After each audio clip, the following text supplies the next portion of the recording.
Nosso tema de hoje é casa dividida, amém? Bom, o texto que eu quero usar está lá no livro de Lucas 11:17, amém? Pega a tua Bíblia para você ler conosco, amém? Glória a Deus. O tema de hoje é casa dividida, está lá em Lucas, capítulo 11, versículo 17, diz assim: Mas, conhecendo ele, Jesus, os seus pensamentos, disse-lhes: Todo reino dividido contra si mesmo será assolado, e a casa dividida contra si mesma cairá. Amém, queridos? Bom, esse texto aí, ele diz respeito, né? Claro que no momento que Jesus está falando isso, ele está falando com os fariseus daquela época, quando ele estava falando, talvez demonstrando que ele não poderia expulsar demônios sendo demônio, né? Os fariseus estavam acusando Jesus de que ele estava fazendo aquilo usando as forças dos demônios, né, do diabo. E aí, expulsando demônios com a força do demônio. E aí Jesus justificou dizendo, como é que pode demônio expulsar demônio? Porque a casa dividida não vai substituir, ou seja, vai subsistir, né? não vai sobreviver. Mas a Bíblia diz, Jesus falou, mas o reino também dividido não vai sobreviver, não vai subsistir, vai ser assolado, vai ser destruído e vai cair. E aí, nesse contexto de que Jesus ensinou de que ele não estava expulsando demônio usado por demônio, eu quero pegar uma carona, na verdade nós vamos pegar uma carona neste versículo, para mostrar um argumento de que Jesus disse que quando a coisa é dividida, não sobrevive, não subsiste, né? não vai sobreviver, vai cair, vai desmoronar, vai ser assolado. Ou seja, Jesus estava dizendo de que tudo que é para estar unido, estar dividido, vai ser assolado, vai cair, vai ser destruído, né? E isso é importante agora, trazendo ao contexto da família, né? Ou seja, a família, ela foi feita por Deus para estarem juntos, unidos, né? Sobrevivendo a essa situação tão difícil, unidos, todos juntos, no mesmo propósito, não é? E numa mesma visão. No entanto, a gente percebe que, como a pastora falou, mesmo as pessoas estando juntas, não estão tão distantes, né? E a gente percebe isso quando a gente vê alguns problemas acontecendo dentro das igrejas, que também tem esse contexto, né? As pessoas mesmo congregando num templo, elas se sentem solitárias, porque tem aquelas panelinhas muitas vezes, aquelas pessoas se isolam também, né? Tem as panelinhas e tem os que se isolam. E aí nessa situação, nesse problema, acontece as pessoas mesmo estando com um grupo enorme na igreja, se sentem ou acabam se sentindo solitárias, sentindo longe, escanteada de uma situação e, consequentemente, não sobrevive e cai, porque a casa dividida, já foi mostrado pela palavra de Deus, que a casa dividida não irá subsistir, não irá sobreviver, não irá ficar em pé, vai cair em ruína, não é isso, pastora? E a Bíblia ainda diz assim, ó, e a casa dividida contra si mesmo cairá. Então, para a gente ver o contexto dessa situação, que muitas vezes essa divisão, né, dentro do lar torna, né, faz com que a casa fique tão fragilizada que venha a ruir, que venha a cair. Então, quando a gente está falando de casa dividida, é bom a gente salientar isso. Muitas vezes os irmãos falam assim, não, então minha casa vai cair, pastora, porque eu sirvo ao Senhor e meu marido não. Eu sirvo ao Senhor e os meus filhos não. Nós estamos falando, amados, de uma unidade. É aquela questão de eu não concordo com o que o meu esposo decidiu, mas eu não vou bater de frente. Eu não vou querer lutar com as minhas próprias armas, as minhas próprias estratégias. Eu vou usar uma estratégia diferente, ou seja, eu vou recorrer ao Senhor. E Ele vai gerar na minha casa essa unidade, até porque nós estamos orando para que Deus venha salvar a nossa família, para que Deus venha libertar os nossos filhos, para que o Senhor venha reinar em nosso lar. Então, nós não estamos falando aí em termos de luz e trevas. Nós estamos falando de uma divisão em relação a tudo gerar conflito, de tudo não haver unidade, não há compreensão. Se um fala, o outro quer falar mais alto. Nós estamos falando dentro dessa concepção. Amém. E olha, esse texto pode ser aplicado à liderança de igreja, a grupo de louvor. Tem grupo de louvor que tem bandas, ministérios que não sobrevivem. Por quê? Porque é dividido. Casamento dividido, empresa, uma empresa que tem 10 funcionários querendo colocar para frente e outros 10 querem colocar para trás, a coisa não vai andar. Então, assim, a gente tem que entender que esse texto de Jesus, olha, Jesus é tão extraordinário, é muito extraordinário, porque com a resposta que ele deu para os fariseus, com o objetivo de falar de demônios expulsar demônios, a respeito do ministério espiritual de Jesus na terra, ele mostrou que se não houver unidade, onde deve ter unidade, vai cair. Ou seja grupo de louvor, seja denominação, igreja, casa, família, amizades, né? Um grupo de amigos, tudo que precisa de cooperação e não haver a essa cooperação, essa unidade, se um começar a dividir, vai cair. A coisa não vai prosseguir. E o que a pastora falou bem, não tem há muito a ver a respeito só de questão de fé. Pode ser que eu conheço famílias, inclusive tem pessoas que estão nos assistindo aqui que vão concordar com isso, que os pais não são crentes, né? E dão melhores testemunhos. Muito mais exemplo, pastora, do que crentes. É verdade. Então, não quer dizer nada essa questão, mas esse casal é crente, é um pastor, uma pastora, vive a mil maravilhas. Isso não é regra. Não é regra, porque não adianta conhecer a palavra e não praticá-la. E outra coisa, o testemunho das pessoas que não conhecem a Deus, muitas vezes não está no fato dele declarar, mas no fato dele praticar. Olha aqueles 2 filhos que Jesus falou. Um disse, eu vou fazer e não fez. E o outro disse, eu não vou fazer e acabou fazendo. E Jesus mostrou para os discípulos que o mais importante não é o falar, é o fazer.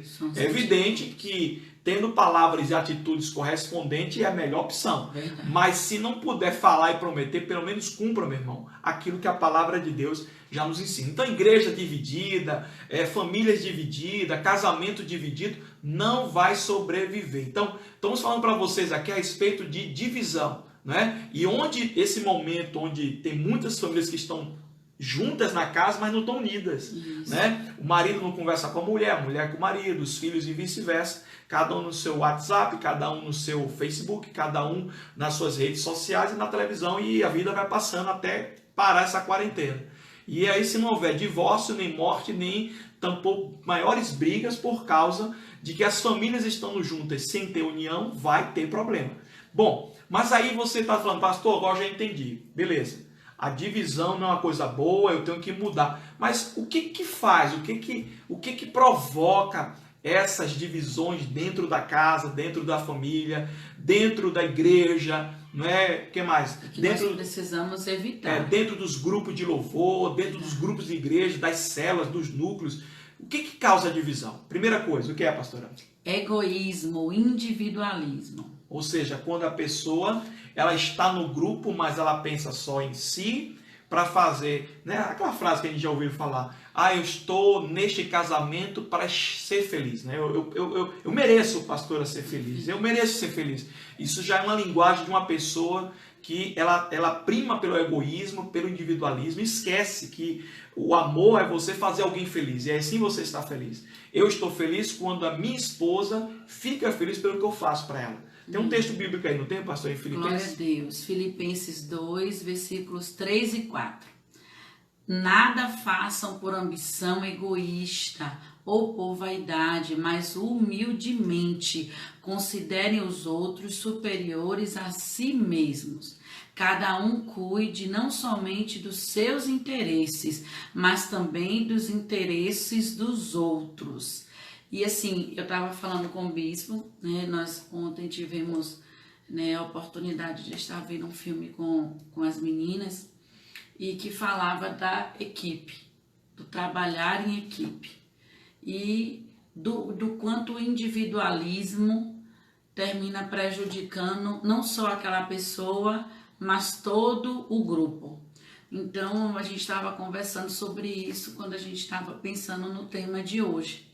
Então, nós temos que ver a família, ver o lar como uma equipe, onde todo mundo tem o seu papel, mas todo mundo tem o mesmo propósito, que é estar em paz, quer crescer, quer estar em comunhão, quer ter a alegria de estar um com o outro. Então a gente tem que se ver como equipe. E aí a gente citou, né? A gente lembrou, né, dessa questão do individualismo, do que aconteceu, né, no fatídico jogo do Brasil, onde toda a equipe depositou, né, o sucesso em um jogador, e quando aquele jogador se acidentou, teve que ir para fora, a gente viu que não havia equipe, ninguém sabia, e foi o vexame, o escândalo que foi. Então, para você ver, eu estava falando com as meninas, a gente conversando e dizendo como é bom trabalhar em equipe, como é bom um tá ajudando o outro, o passar a bola para o outro, o saber que o outro está mais próximo para fazer o ponto e não querer se vangloriar de estar fazendo só. Aquela questão de eu que sustento, eu que faço, se não for eu, a casa não anda, a casa não fica de pé. Então não é assim. Nós temos no lar um trabalho em equipe. Então cada um tem sua função, cada um tem um chamado dado pelo Senhor e nós vamos obter o nosso propósito é o mesmo. O nosso gol é o mesmo.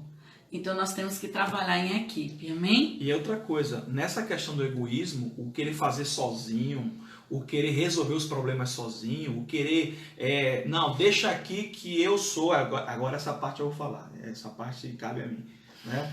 Porque eu sou o sacerdote da casa. Olha, isso aí é uma frase que eu escuto de muitos homens. Mas porque eu sou o sacerdote, eu tenho que tomar as posições. Irmãos, aqui em casa eu sou o sacerdote. A minha esposa ela pode falar daqui a pouco. Mas isso não significa, irmãos, que eu vou tirar a oportunidade de decidir junto comigo. Nós temos uma cooperação, nós temos uma unidade, um companheirismo. Mesmo que a cabeça decida, a mão precisa estar bem, ela precisa ser conectada, né, para poder ela receber a informação e não fazer o que ela quer, mas fazer tudo o que a cabeça quer. Mas é interessante que eu uso o texto para mostrar aos homens que estão me vendo aí que as decisões não podem ser suas, mas tem que ser de alguém superior a você. Amém. Olha o que Paulo diz em 1 Coríntios, capítulo 11, versículo 3. Porque tem muitos homens que reivindicam a autoridade do lar como cabeça, porque a Bíblia diz, porque a Bíblia diz lá em 1 Coríntios, capítulo 11, versículo 3, que eu sou o cabeça da mulher. Beleza, tu acertou, viu, camarada? É isso mesmo. Mas tu leu o que está antes disso? Olha o que está antes disso. Mas quero que saibais que Cristo é o cabeça de todo homem, e o homem a cabeça da mulher, e Deus a cabeça de Cristo.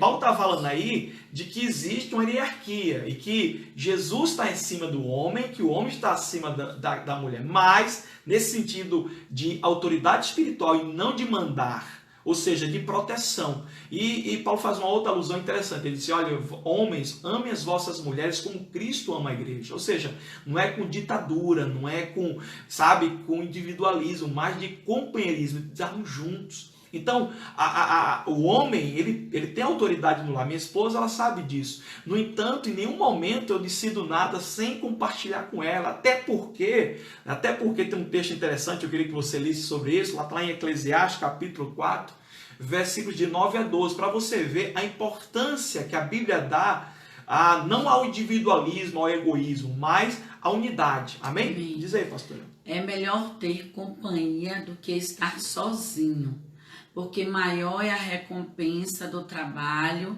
de duas pessoas, porque se um cair, o amigo pode ajudá-lo a levantar-se. Mas pobre do homem que cai e não tem quem o ajude a levantar-se. E se dois dormirem juntos, vão manter-se aquecidos, como porém manter-se aquecido sozinho. Um homem sozinho pode ser vencido, mas dois conseguem defender-se.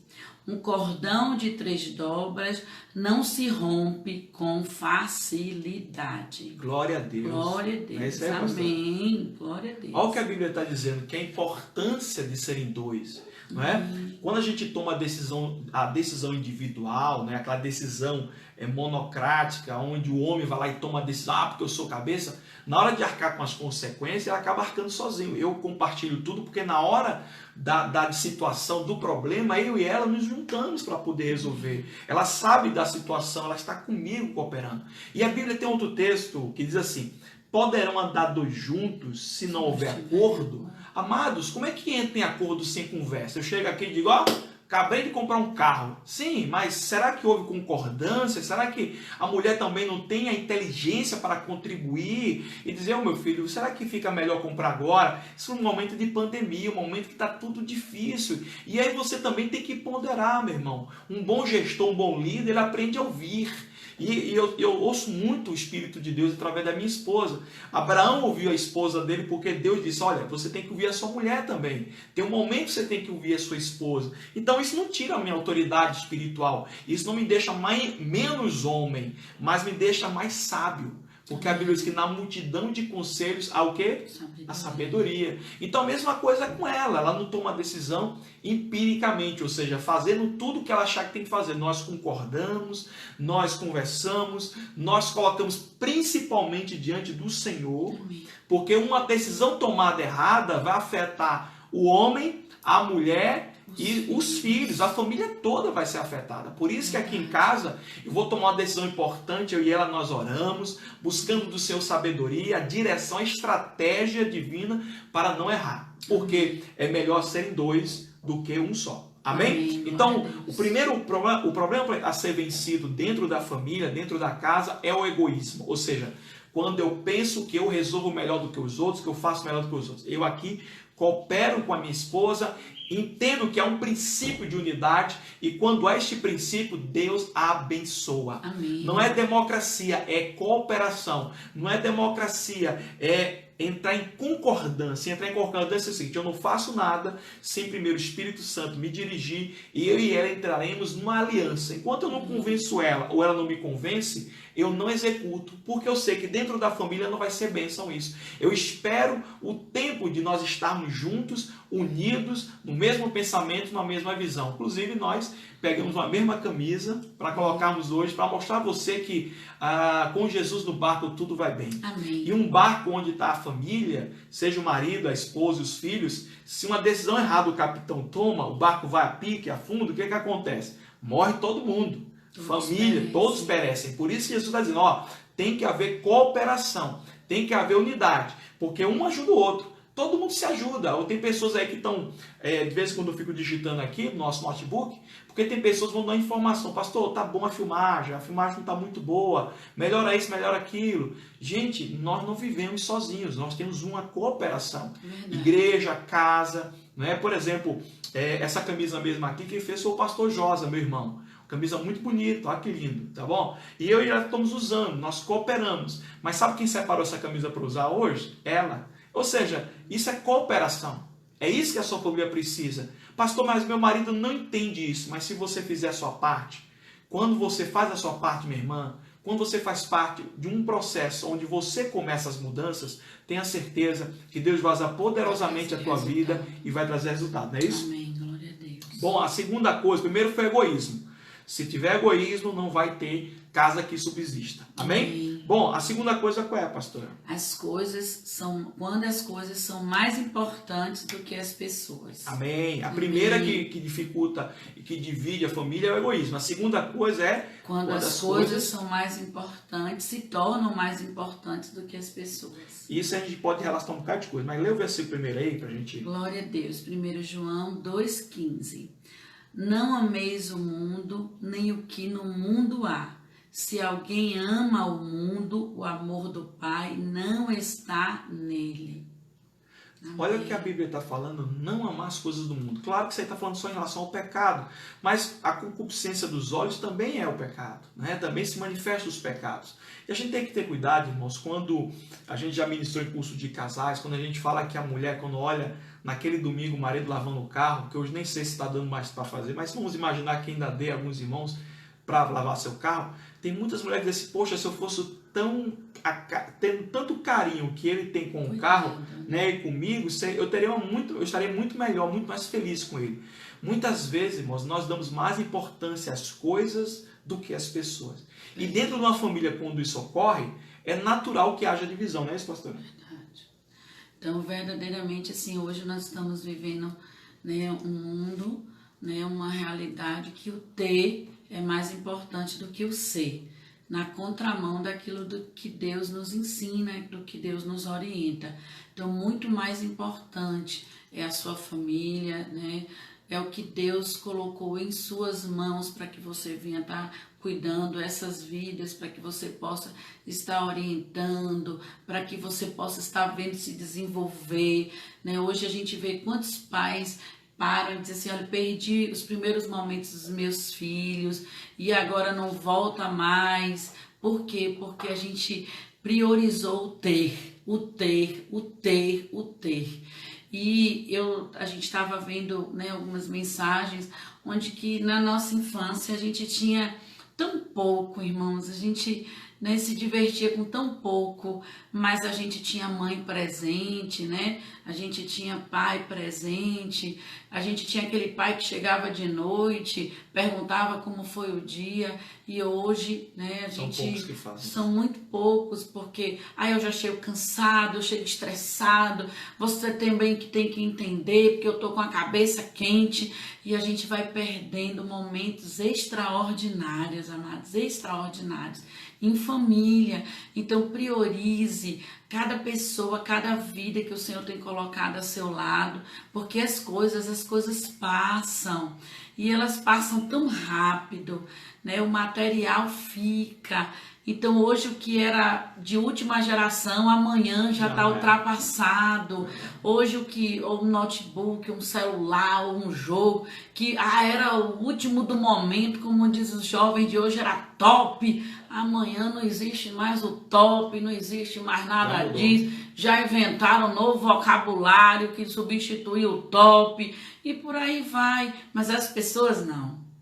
É tão importante, eu estava falando, né, essa semana eu conversando com a Amanda já tem 14 anos, e eu falando com ela, como é bom a gente poder participar da vida dos filhos, você contar cada coisa, você contar cada descoberta, e ela dizendo, mãe, o que eu fazia, como é que eu era, e eu poder dizer, mãe, o que você cantava para me fazer dormir, e eu poder lembrar daquela música que eu cantava, e para Clarinha, qual era a música? Era essa aqui. Mãe, por que a música de Clarinha era essa e a minha era essa? Era por causa disso. Olha quanta coisa que às vezes no momento passou até despercebido por você, e hoje você pode compartilhar com seus filhos. Então dê valor às pessoas, dê valor àqueles que o Senhor tem colocado junto de você. E pior que muitas vezes a gente tem uma mania de valorizar quando se perde. Verdade. Não é verdade? Quando se perde, pastor, eu queria tanto se eu estivesse aqui, bispo, a minha mãe, minha mãe, eu queria tanto ela estar comigo nesse momento, irmãos. Aproveite o tempo que Deus está lhe dando com essa pessoa que está do seu lado. Verdade. Aproveite a sua família, se embole com seus filhos, né? Fique pulando aí dentro de uma casinha de brinquedo com suas filhas. Aprenda a valorizar as pessoas, porque as coisas, elas vão e voltam. Mas as pessoas, elas estão aí. E um dia que elas forem embora, elas não voltam mais. E o tempo passa. Você perdeu aquele tempo, acabou. Então aproveita esse tempo de hoje e vamos conhecer mais pessoas, vamos nos integrar com mais pessoas da nossa igreja, amém? Vamos valorizar mais as pessoas do que as coisas. Assim, o diabo não vai dividir a nossa casa, não vai dividir nossa igreja, não vai dividir, porque as pessoas vão estar juntas, mesmo separadas fisicamente, mas espiritualmente, no amor, no companheirismo, estarão juntos, amém? Bom, a terceira e última coisa, para a gente não cansar muito vocês, e a gente ir direto ao finalmente, aos finalmente, como se diz. A terceira e última coisa que divide, que faz as casas ficarem divididas, é quando esquecemos da cooperação de equipe. Amém. Que foi o que a pastora falou lá no iniciozinho da questão da equipe. Quando você perde esse sentido de equipe, cara, não tem liderança, não tem igreja, não tem casa que sobreviva. Ou seja, olha o que a Bíblia diz em Gálatas 6:2. levai as cargas uns dos outros, e assim cumprireis a lei de Cristo. Amém? Amém. Então isso aí, irmãos, é bíblico. Quando a gente ajuda, quando a gente coopera. Nessa quarentena que está agora, o marido pode ajudar, a mulher pode ajudar, os filhos podem ajudar. A gente tem que estimular os nossos filhos a cooperar, né? A gente está pegando as meninas para fazer limpeza na casa, varrer a roupa, varrer o chão, arrumar a cama, sabe? Fazer as tarefas de casa. Tem mãe que faz tudo para os filhos. Né? Aí depois chega a Daida, minha filha é preguiçosa. Porque você estimulou, irmã. Faça uma agendazinha a partir de amanhã. Já que você está vindo do bispo agora e da pastora, bota a tua filha também para ajudar em casa. Tua filha com 16 anos, 20 anos, não sabe nem lavar uma calcinha. Então aí você tem que fazer por onde, para que lá na frente você não esteja criando aí uma mulher preguiçosa, um homem preguiçoso. O menino fica dentro do quarto intocado o dia todo, come no quarto, né? Tá comendo no quarto, tá jantando no quarto, tá tomando café no quarto, vive o dia no quarto trancado, tua família vai cair. Abre a porta do teu quarto. Esses dias, teve uma semana aí que a Amanda, já tem 14 anos, a gente tá falando de Amanda, que é a nossa filha mais velha, ela disse: papai, ó, eu vou pegar a chave para fechar meu quarto, porque é meu quarto. Eu disse: eu tenho que ter minha privacidade. Eu disse: olha, aqui é minha casa e da sua mãe, aqui ninguém tem privacidade não, porque aqui a casa é minha e dela. Quando você tiver a sua casa, você fecha a sua porta. Aqui eu entro em qualquer quarto. Eu bato, claro, com toda educação, mas eu entro. Porque essa casa é minha responsabilidade. Eu não vou deixar meu filho tocar dentro do quarto, não é? E fazer o que quer. Quantas mães que estão me assistindo agora sabem que o filho está tendo relação sexual com uma namorada dentro da sua casa? Irmã, mas se eu falar, ele vai se desagradar. Minha irmã, é melhor agradar a Deus do que agradar a homem. Bota a ordem na tua casa, irmã. Bota a ordem na tua família. Você é autoridade. Ah, pastor, vou fazer o quê? Você é pai e mãe. Você tem que se posicionar. Então bota o filho para fazer, ajudar a coisa. Tá todo mundo de casa hoje. Então vai, não tem ninguém estudando, a maioria dos colégios estão aí de quarentena. Bota o filho para limpar as coisas. O filho nunca aprendeu a varrer a casa. Ah, pastor, mas ele pode dar para, sabe? Não, irmão, não faz não. Eu varro a casa e nem por isso deixa de ser homem. Então a gente tem que aprender, irmãos, a ensinar nossos filhos agora, para que quando ele cresça, eles sejam trabalhadores, eles sejam homens que não fiquem escorados às custas do governo e nem de assistência social do governo, quando nós temos braço e perna, inteligência para trabalhar. Essa é a minha posição sobre essa questão. Os programas sociais do governo é para quem precisa realmente, um órfão, uma viúva, uma pessoa que está doente, aí precisa de ajuda, mas você que está são, vá trabalhar. Vá se aplicar, vá buscar de Deus, porque com certeza Deus vai abençoar a tua vida, amém? Então tem que haver cooperação, não é isso, pastora? Amém. Ela está aqui ainda por causa do negócio que eu falei aqui, mas é bênção, viu? Então tem que haver cooperação, não é isso, pastora? Nós vamos cooperar, né? Cada um ajudando o trabalho ficar mais leve, né? Então eu creio que... E nós vamos ensinando aos filhos com os nossos exemplos, né, amados? Então nós vamos colocando, né? Ninguém quer ter um preguiçoso dentro de casa, então nós vamos pela palavra, né? Ensinando os nossos filhos a contribuir. Você não pode estar vendo outro se matar e você estar ali assistindo televisão. Isso não é amor. Com as pernas para cima. Isso não é amor. Amor é a gente se compadecer do outro e levar a carga junto com o outro. Então, nós vamos ensinando, né? Vamos colocando através da palavra do Senhor e vamos ensinando. Eu tenho certeza, amados, que o Senhor vai trazer essa unidade para a nossa casa e fará com que essa casa seja edificada sobre a rocha, permaneça firme, porque mesmo diante dessa tempestade, nós sabemos que vai passar, né? Porque o Senhor, Ele nos garante que Ele está cuidando de nós e Ele não falha.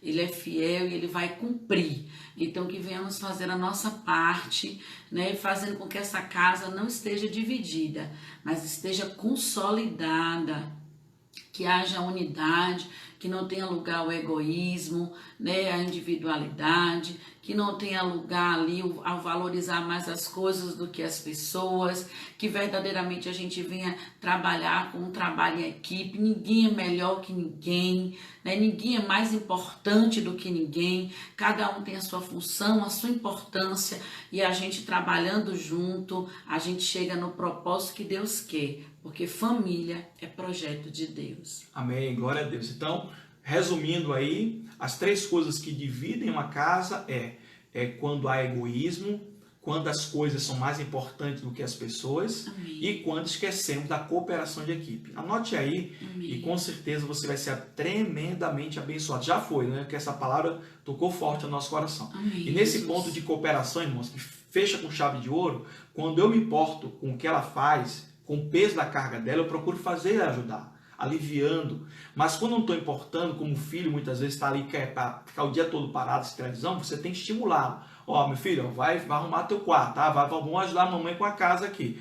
A gente está ensinando nossas filhas, vamos botar a mesa aqui, colocar a mesa para a mamãe, tem que colocar a mesa, tem que ajudar, para que haja uma divisão de tarefas e aí, com essa cooperação, a gente estimule nossos filhos a trabalhar em equipe. Amém. Isso vai ser bom para o profissional dele, porque as grandes multinacionais, as grandes empresas, as grandes corporações estimulam as pessoas a trabalharem em equipe, em sintonia. Então, se a pessoa dentro de casa é um escorado, é um preguiçoso, é um vagabundo que só fica aí escorado da mãe, fica com 30 anos sentado no sofá, o dia todo, e a mãe se matando no fogão, e depois tem que lavar os pratos. Ô irmão, ajuda a sua mãe lavando os pratos, divide a carga, vai fazer alguma coisa, ajuda. Se você fizer isso, a sua mãe vai durar mais tempo, vai viver muito mais qualidade e a família não vai ser dividida, ao contrário, a família vai estar unida no mesmo propósito. Amém? Amém. Bom, vamos orar? Agradecer a Deus por você ter ficado até agora conosco aí. Amém. E eu vou te pedir mais uma vez um favor, tá bom? Terminou esse vídeo, eu quero que você agora, nesse momento, se você puder, agora mesmo, agora, são 10h30 da noite, 22h30, eu quero que você curta aí esse vídeo, faça um comentário, eu quero que você compartilhe agora esse vídeo, curta esse vídeo, mande para uma pessoa da sua família, porque com certeza a obra de Deus, que Deus está fazendo, vai abençoar muito mais vida do que você que está só vendo. Amém? Glória a Deus? Então você compartilha nossos canais no YouTube, tem muitos vídeos legais lá, muitos vídeos bons mesmo, vários estudos maravilhosos que vai abençoar a tua família e a tua casa. Eu vou deixar na descrição do vídeo o endereço do nosso YouTube, que você pode ir lá e ver esse vídeo e outros vídeos também para abençoar a tua família. Amém? Amém. Glória a Deus. Vamos orar agora, pastora? Amém. Vamos orar? Pai, te louvamos por mais uma noite, estamos nessa live de família, falando, Deus, sobre assuntos pertinentes ao teu reino e o que diz respeito às famílias. Obrigado, Pai. Obrigado porque o Senhor falou conosco através da simplicidade, através das palavras muitas vezes duras, mas necessárias. Meu Deus, um linguajar direto, um linguajar que o povo entendeu o que o Senhor quis falar e com certeza a alegria é nossa, mas a glória e a honra são sempre do Senhor. Amém. Abençoa essas famílias que estão aí ouvindo, os teus filhos, dá sabedoria para que eles conduzam a sua família, a sua vida de acordo com a tua vontade. Amém. Porque o Senhor é o cabeça do povo, a cabeça dos homens, e o homem, a autoridade espiritual sobre a mulher. Por causa disso, nós vamos viver em sintonia com a vontade de Deus, não fazendo o que eu quero, não sendo autônomo, mas ser submisso a Cristo. Porque eu sendo submisso a Cristo, com certeza eu serei canal de bênção para minha esposa, para as minhas filhas, para a minha casa. Fica com cada um, dá uma noite de paz, um sono recuperador. Abençoe cada um, Pai. Em nome do Senhor Jesus. Amém. Amém. E graças a Deus. Graças a Meus Deus. amados, um grande abraço para todos vocês. Que Deus abençoe a todos. Se você puder também, continue abençoando o Ministério Chama Viva, com a sua oferta, o seu dízimo, a sua contribuição para manter esta obra. Essa obra não pode parar. É uma obra missionária que nasceu no coração de Deus, através do nosso apóstolo Nadilson. Que Deus venha te abençoar com prosperidade e provisão. Você que está passando por alguma necessidade, pode entrar em contato conosco, que nós também queremos cooperar com o pouco que nós temos e lhe ajudar também. Mas você faça o seguinte, continue recebendo a bênção de Deus, prosperando a este ministério para que ele se mantenha e mantenha toda a sua estrutura para servir ao Senhor e a tua vida, tá bom? Amém. Grande abraço para vocês, pastora. Paz, amados, Deus abençoe. Vamos, em nome de Jesus, prosseguindo numa casa edificada sobre a rocha, onde divisão não tem espaço para agir dentro deste lar. Amém? Em nome de Jesus, Deus continue sendo com vocês. Muitas saudades e eu creio que o Senhor vai estar e continua estando no controle de todas as coisas. Amém? Amém. Deus abençoe.